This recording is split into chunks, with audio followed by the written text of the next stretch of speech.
So today we're going to move on to volume of prisms and cylinders. In the lesson before, we talked about identifying what the shape was called. And so we are specifically going to focus on just a prism and a cylinder because they're very similar to each other, except their bases are a little different. So before we jump straight into formulas, this first page really sets up why the formula is the way it is.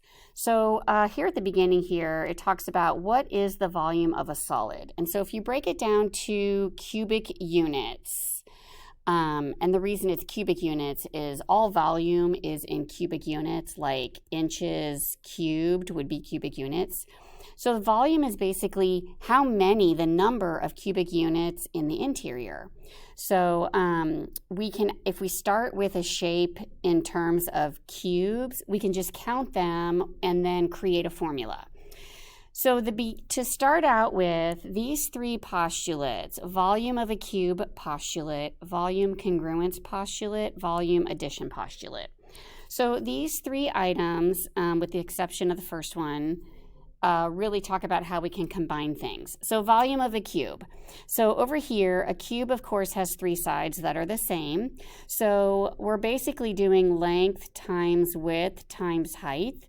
But if all three of those numbers are the same, like for example, if they are all 5, we basically are doing 5 to the third power. Okay, so then let's actually change them into sides. So basically you're doing side times side times side. So that's why side to the third power is to do a cube. But you can think length times width times height. Okay, the second one here says if you have two polyhedra that are congruent, then of course they have the same volume. And the third one says that we can add volumes together. So the volume of a solid is the sum of the volumes of all of its non-overlapping parts. Like for example, if you had a, let's just say we had a cylinder. Try to draw a cylinder. Okay, there's a rough sketch of a cylinder. And then if you had a cone on the top of it like that, we would do the volume of the cylinder plus the volume of the cone. And so that is going to work on all shapes, okay? All right, so let's work with just volume in cubic units. So I want you to see here that you have a layer on the bottom that are cubic units, and then we're going to just add the other parts.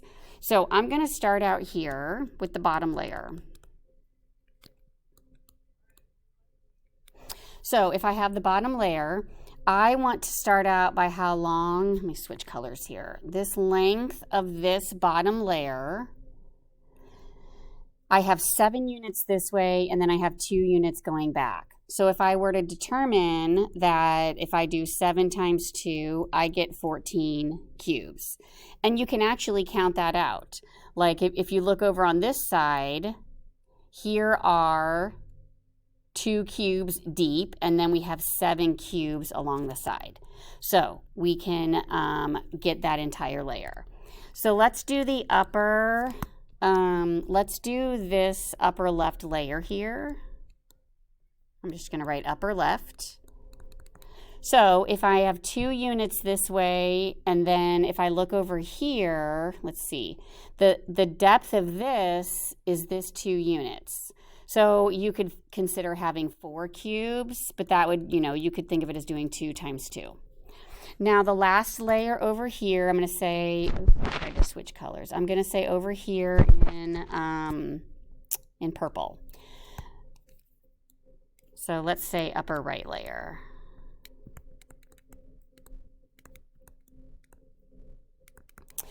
All right, so upper right layer, we are 1 unit by 2 units here. So clearly we can count those as 2. But if we do 1 times 2, we have 2.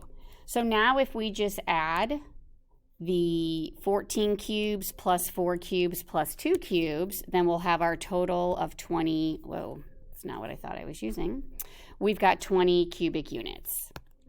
All right, so 20, I'm going to say here, cubic units.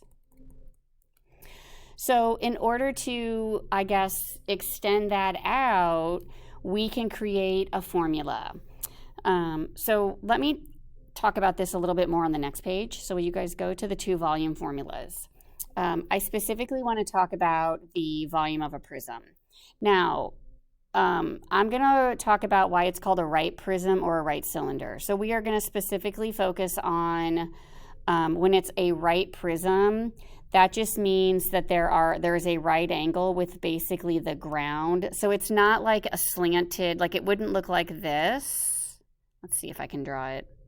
Actually, no, I'm going to do a terrible job. Let me try to draw a slanted cylinder. So if it was like this, if it was slanted, still a terrible drawing. But we want it to be more, straight up and down with the ground there, all right? So we are going to focus on right prisms and right cylinders. So I want to focus on this formula here. It says to do capital B. Capital letters are coming out of a different formula. So I want to do the area of the base times the height. All right, so if you think about this, let's say that the base, let's say the base has 6 cubes in it. All right, so, and then if let's say I have 3 layers high. So if I have 3 layers high, if you think about it, if each layer is 6, and I have 3 layers, 6 plus 6 plus 6, I have 18 cubes. So a faster way to do that is the area of the base would be 3 times 2, which is 6. And then if my height is 3 layers, I'm doing 6 times 3, which is 18. So that's how we're going to work with our formula. We're going to say area of base times height. Okay, so when you read, I want you to say area of base. I don't want you to just say base. Now, cylinders are the same thing, area of the base times height. But if you think about the base being a circle, the area of a circle doesn't ever change. It's always pi r squared. So we can go ahead and plug in pi r squared for capital B and multiply by height. The reason on a prism we can't change it from capital B is what if the base is a hexagon? Oops, that's starting to draw an octagon. Let's actually do a pentagon. So let's say I drew a pentagon. I'm not very good at drawing, but if I had 2 pentagons up here like this, and they were connected like that, then it would be I would do the area of the pentagon, and then I would calculate its height. Okay, so let's try a couple of those with our examples here. So step 1, you're looking at what shape you're finding the volume of. So I'm looking at a prism. So I'm going to start out with the formula. So let's write volume equals capital B times H. So I have to do the area of the base times height. So if you look at the base, notice it is a trapezoid. So I'm going to write trapezoid here. So I need to think about, I need the area of that trapezoid. Okay, so I'm going to over to the side here. Let me copy down the formula.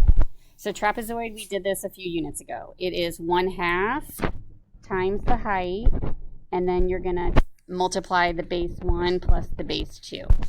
Okay. Now, on my trapezoid, I'm actually going to outline the top because there's more dimensions on the top. So I've got if I look at my trapezoid up here, my 14 is considered a base. I'll call that base 1. And then this one here is also 6 from the bottom. We can call that base 2. And then you want this perpendicular, let me get a yellow one. You want this perpendicular distance between your bases. Okay, so I'm going to start out with the trapezoid formula first. So I'm going to plug in, I'm going to do 1/2 times the 3 off the trapezoid, and then the bases, the base 1 of the trapezoid would be 14 plus 6. Okay, and then now I want the height, I'm going to put here, of prism. So now I'm going to multiply by the 5 because that's how tall the prism is. So also think about, for height, it's the distance between the 2 bases.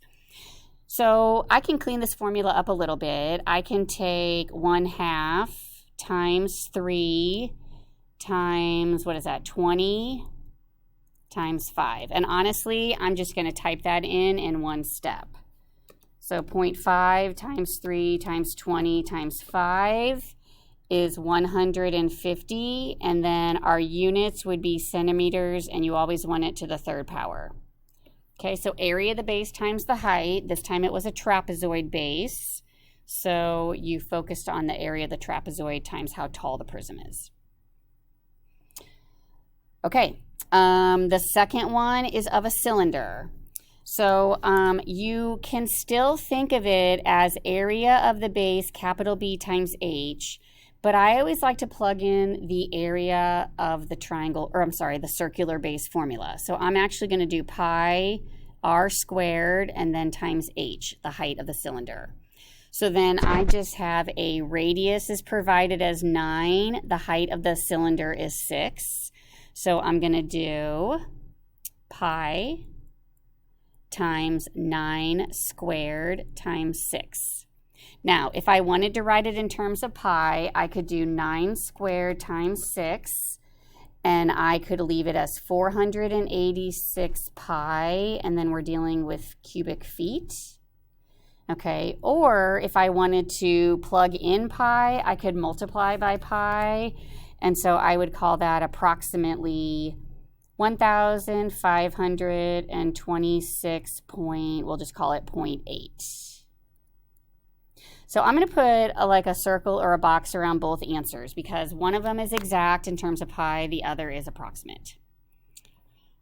Okay, so those are the two just right off the bat, just trying to work with our formula. All right, so let's mix it up a little bit. Let's look at number 4, where this time we are given the volume of our shape and we want to back into one of the dimensions. So this is a cube. Notice all the x's, all the 3 sides are the same. So I like to start with the volume formula. So volume equals, now we could do area of the base times height, okay, or if you want to plug in the area of the base is, well, let's just leave it like that, okay? Let me back up. So now I know volume. Let's substitute 90 in for V. So the area of the base is going to be length times width. So I'm going to substitute x times x, and it just so happens x is also the height. Okay, so I want to simplify x times x times x. So I've got 90 is equal to x to the third. And I don't think we've ever solved anything to the third power. So if it was x squared, you know, of course, we have always taken the square root, and then that will give me x. So since it's to the third power, we actually want to take what's called the cubed root. So we want to know basically what this line says. What times what times what, where those are the same number, multiply up to 90. So here's what we can do on our calculator. So I'm going to come through here. Do you see a button? If you look on your calculator at the exponent key, right above it is a key that looks like this. There's a little bitty x and then a radical symbol.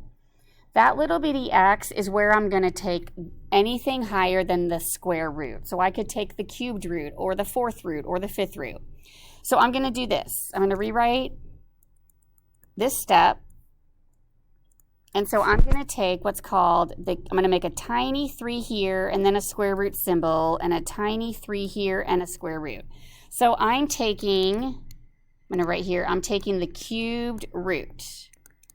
So when I use my calculator, I need to type it in just like this. I'm going to type in the number 3, and then I'm going to activate that key that has that little X on it. And then I'm going to type the number 90, and then I'm going to hit equals. Okay, so I'm going to do, I have to do the number 3, and then you have to hit second, and then that key, and then 90, and hit equals. And so I get a decimal. I get 4.48. It goes on for a while. So we can just round it maybe to the nearest tenth. Excuse me. So I'm going to say x is approximately, let's just call it 4.5. And then we have inches as our unit. So if I were to take 4.5 and raise it to the third power, I'll get close to 90, but since I rounded it, it won't get exactly 90. So if I want to undo the fourth power, I'll take the fourth root exactly like I did here. All right, so we won't do a lot like that, but you'll get into more of that in Algebra 2. Okay, can you pause the video and try the next one? Will you do number 5? You're given the volume and the 3 side lengths, and I want you to solve for x. So pause it, and while you're pausing it, I will work it out when you come back. Okay, so capital B times H, so plug in 396. Area of the base would be 11 times x, and then the height is also x. So when I solve it out, 396 equals 11x squared. So I need to divide off the 11 first. So 396 divided by 11 is 36. And so I just need to do square root here since it is only the second power. And so remember, we actually get -6 and +6, but -6 is not going to work because I can't have a negative side length. So x is going to be 6 centimeters. So that one was a little bit more straightforward, similar to what we've done in the past. Okay, let's do the same thing on a cylinder with the next example with volume. A right cylinder has a volume of 277 cubic feet and a height of 5 feet. Find diameter. So I'm going to start with formula. So volume is capital B times H, but I'm going to plug in the pi r squared for capital B and then my H. Plug in your volume. Pi is a number. I don't know radius, leave it as radius squared, but I do know my height is 5. Okay, so I'm going to basically multiply 5 by pi. So I'm basically going to write it like this, 5 pi and then r squared. Okay, and I'm going to do this in one step. So I'm going to do divided by 5 pi. So I'll keep this in parentheses because I want it to divide by both numbers. So if I do 277 divided by parentheses 5 pi, I will get r squared is approximately, I'm not going to write the whole number down, but it's approximately like 17.63436, on and on and on.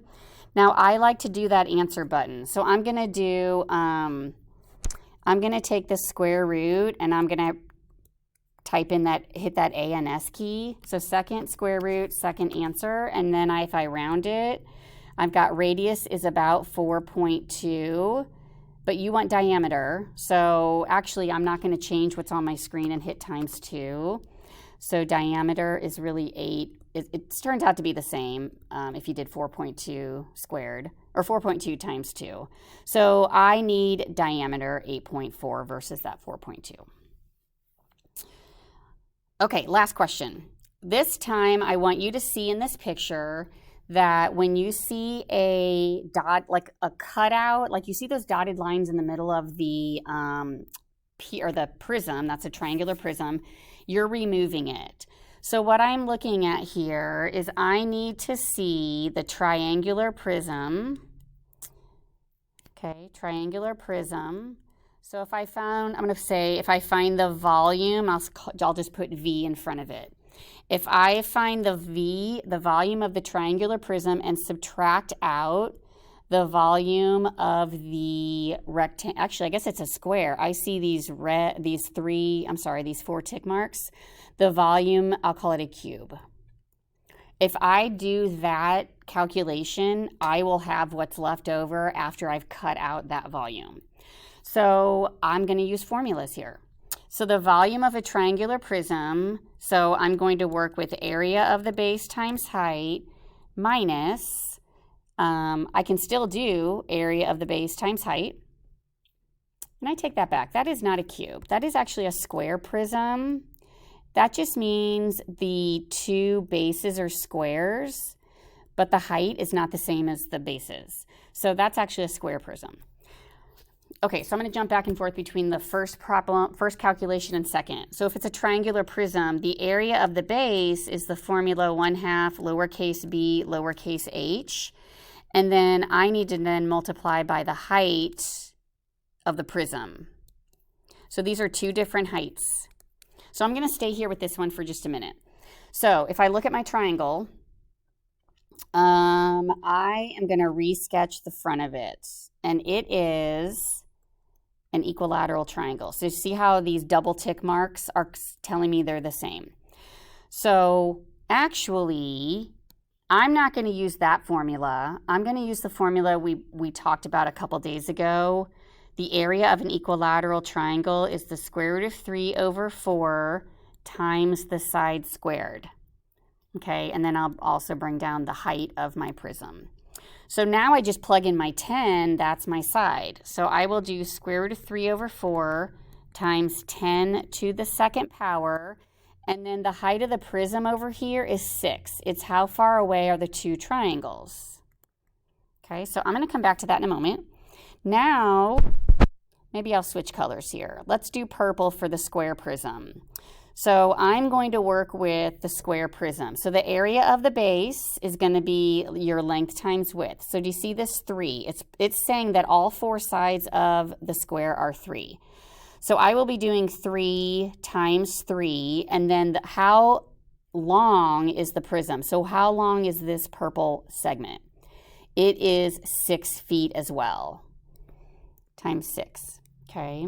So then I guess I can bring that down, minus, let's go ahead and multiply that. That's going to be 9 times 6, so that's going to be minus 54. So I can go ahead, if you want, we can type that in one step. Now remember, when you go to type in the square root of a number, it opens your parenthesis. So if you type your 3, make sure you close your parenthesis before you divide by 4. Okay, so I want you to try to calculate it, and we'll see if we match. So square root of 3 divided by 4 times 10 squared is 100 times 6, and then minus 54.